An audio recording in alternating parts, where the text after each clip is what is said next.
Salam damai sejahtera saudara yang terkasih di dalam Kristus. Semoga Anda sekalian selalu memperoleh berkat dan rahmat dari Tuhan dan juga perlindungannya, terutama di masa yang sulit ini.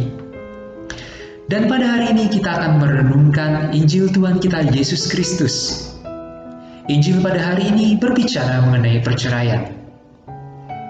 Kita mungkin sudah biasa mendengar kata perceraian, baik dalam sosial media, berita-berita, maupun kejadian yang terjadi di sekitar kita.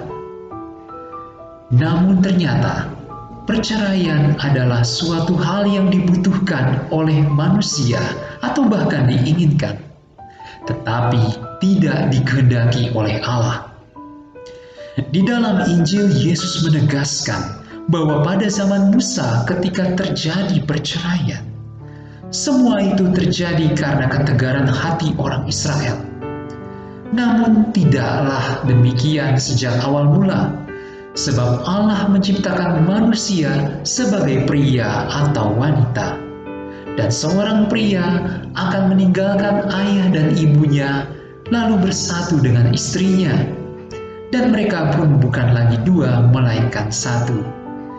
Sehingga dalam gereja Katolik, pernikahan terjadi hingga maut memisahkan. Para saudara yang terkasih, hal ini ternyata membuat para murid gempar. Mereka mengatakan, kalau begitu lebih baik tidak kawin. Tunggu dulu, ternyata mereka juga tidak mengerti konsekuensi dari tidak kawin. Yesus mengatakan bahwa memang ada orang yang tidak kawin karena dilahirkan demikian, atau ia tidak kawin karena dijadikan demikian, misalkan para kasim istana raja.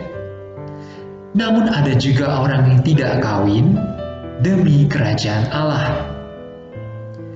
Dari sini kita dapat mengerti bahwa ada dua cara hidup, menikah dan tidak menikah.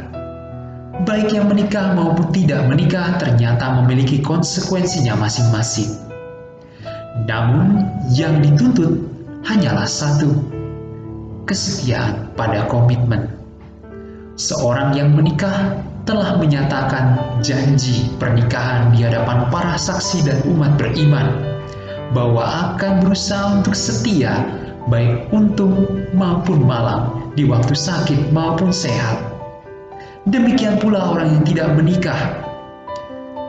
Apabila ia tidak menjadi seorang biarawan atau imam, maka ia dituntut untuk hidup dalam kemurnian yang sejati.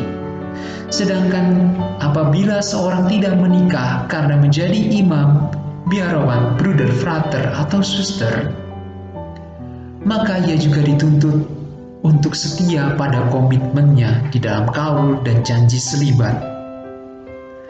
Para saudara yang terkasih, semua komitmen ini mungkin terasa berat dan menakutkan. Namun demikian, inilah yang memang menjadi panggilan kita sebagai orang beriman.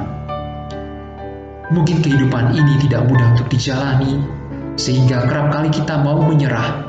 Yang menikah ingin memilih bercerai, lalu mencari pasangan lain atau tidak menikah, ataupun yang selibat ingin keluar lalu menikah. Semua pelarian itu kerap kali tidak menyelesaikan persoalan.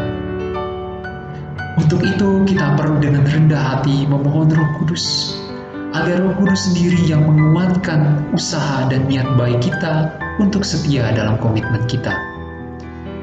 Semoga pewartaan Injil pada hari ini semakin meneguhkan iman kita, sehingga meskipun perjalanan hidup ini tidak mudah, kita tetap mau berjuang dan mau setia. Tuhan memberkati, berkah dalam